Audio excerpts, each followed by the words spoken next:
Why do so many of us listen to our music on Spotify, buy our books from Amazon, and watch our videos on YouTube? In Chokepoint Capitalism, Rebecca Giblin and Cory Doctorow give us a convincing account of why it is that for so many industries, just one or two companies come to dominate. In this super quick summary of their book, we're going to look at what are choke points, some well-known examples of these choke points, then how were these companies allowed to get so dominant, and finally, what could be done to dismantle these choke points. The classic idea of a healthy market economy is that within each market you would have some buyers and some sellers, and they can all buy and sell things from whoever they want. Everyone can compete freely in the market, buyers shopping around for the best deals, and sellers trying to offer the best goods. Now, to make things more efficient, there is often a layer of intermediaries such as clothes or food retailers. But for a healthy market, it should still largely be the case that there is real competition between all of the sellers and now also between all of the intermediaries, which gives the buyers a range of options of what to buy and where to buy it. But for many real-world markets, this kind of healthy competition is not what we find. Instead, there's often a dominating volume of the market that goes through a single company, as Giblin and Doctorow call it, a single choke point.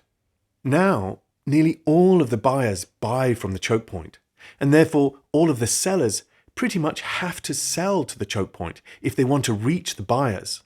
This creates an hourglass shape to the market, and that is not at all a healthy market. It's not healthy because the company with the choke point has a monopoly on the buyers with no effective competitor to challenge them. And they also have a monopsony on the sellers too, which is when the sellers in a market effectively only have one buyer. The choke point company gets huge power to squeeze the profit margins of the sellers and to dictate the terms on which the buyers buy. The book then has a number of chapters that each focus on a particular industry and how it came to be ruthlessly dominated by just one or a few companies. They start off looking at how books came to be dominated by Amazon, first through online selling of physical books, and then later ebooks too. Already with Amazon we see a repeating theme, which is that laws and technologies that were meant to protect the interests of the writers and artists, such as copyright protections and digital rights management, DRM, instead get used by companies like Amazon to build an impenetrable corporate moat to protect their choke point hold over the industry. By using DRM to raise the switching costs to a point where few readers are interested in moving elsewhere, Amazon keeps publishers locked in too. The elegance of this moat is that it is self-digging. The more ebooks readers buy, the wider and more difficult to bridge it becomes. Amazon then use their dominance in one area to help fund their incursions into other markets, until now they dominate much of online retail. And Amazon keeps people loyal to their brand through the prepayment of delivery costs bundled into the Amazon Prime membership. As Giblin and Doctorow note, 1 in 2 American households are now members, and they're practically welded to the site. A recent study found just 1% of paid Prime members are likely to comparison shop elsewhere before making a purchase. That's extraordinary market dominance. In further chapters, they examine how other companies have used similar abuses of copyright protection, arcane licensing arrangements, abusive contracts, and information asymmetries to dominate their industry, with interesting chapters on news and online advertising, music publishing, music streaming, American radio, events ticket sales, Hollywood screenwriters, mobile app stores, and online videos. But while the focus of their book is explicitly on the media industry, they note that this kind of extreme consolidation is not a phenomenon unique to digital media companies. It's rampant throughout the whole of the US economy, with, for example, almost all chickens being processed by just 3 companies that dominate the poultry industry. Giblin and Doctorow present a convincing case that a crucial underlying cause of all of this consolidation in America came in the 1970s when the antitrust laws that were originally designed to protect markets from monopolies were reinterpreted under the influence of Robert Bork and the Chicago School of Economics to primarily be concerned with consumer welfare rather than with ensuring healthy competition within a market. This meant it was easier for companies to grow into monopolies as long as they could demonstrate short-term benefits to the consumers. This also unleashed a second dynamic. If you have 2 or 3 companies colluding on prices or contract conditions, then they can be prosecuted for behaving as a cartel.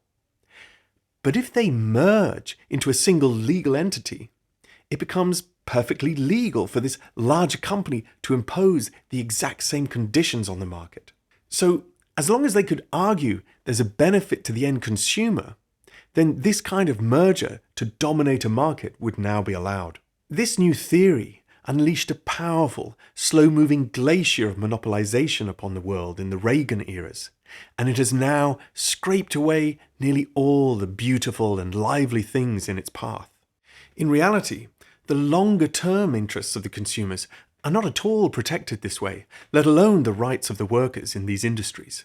And so, after decades of this kind of consolidation within sector after sector, the obvious harms being done have demonstrated that this Chicago School economic theory has failed miserably. The supra-competitive profits created by monopolies and monopsonies are supposed to attract new entrants who will compete them away. But that doesn't work when we gift powerful companies with ways of converting their temporary market advantages into enduring, law-backed defenses.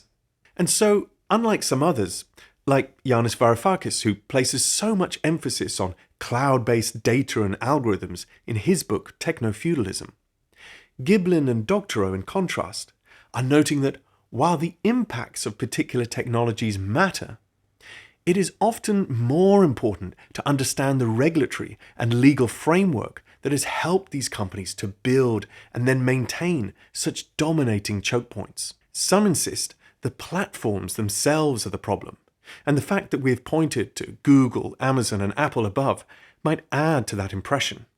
But simply blaming platforms misunderstands the problem and obscures its real causes. And this difference in analysis matters, because it changes the options of what we can do about it. The second part of the book, well over 100 pages, is dedicated to detailed discussions about the various ways Giblin and Doctorow propose that we go about chipping away at the political economic context and legal frameworks that currently help these chokepoint companies maintain their dominance. And it is clear that these ideas are not just a list of wishful thinking on the back of an envelope, but detailed policy proposals that they have clearly thought about in depth. If there was the political will, these changes could be implemented. They propose transparency rights so that creators can better understand what these chokepoint media companies are doing with their content.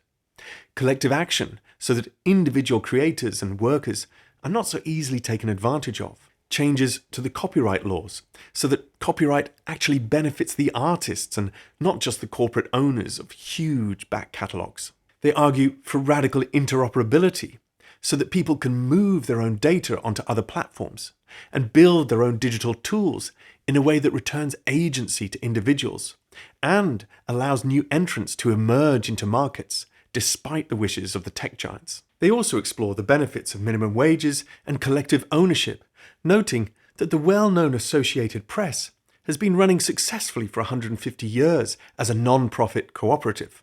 And they obviously suggest returning to an antitrust regulatory approach that encourages healthy competition within markets, which I totally agree with. But I particularly like the way that they center human agency. Competition isn't about making the market efficient. It's not even about choice. It's about self-determination, weakening the power of intermediaries who would otherwise take away our ability to lead our creative and human lives in the way of our choosing, who would, and do, force us to arrange our lives to benefit their shareholders, no matter how badly that works for us. It's an excellent book, which encourages us to believe in our own political agency if only we could get sufficiently organized. So I think it is well worth a read. But what do you think of their choke point analysis? And if you've read the book, how did you find it? Please do continue the discussion in the comments below and subscribe for more videos like this. Thank you for watching.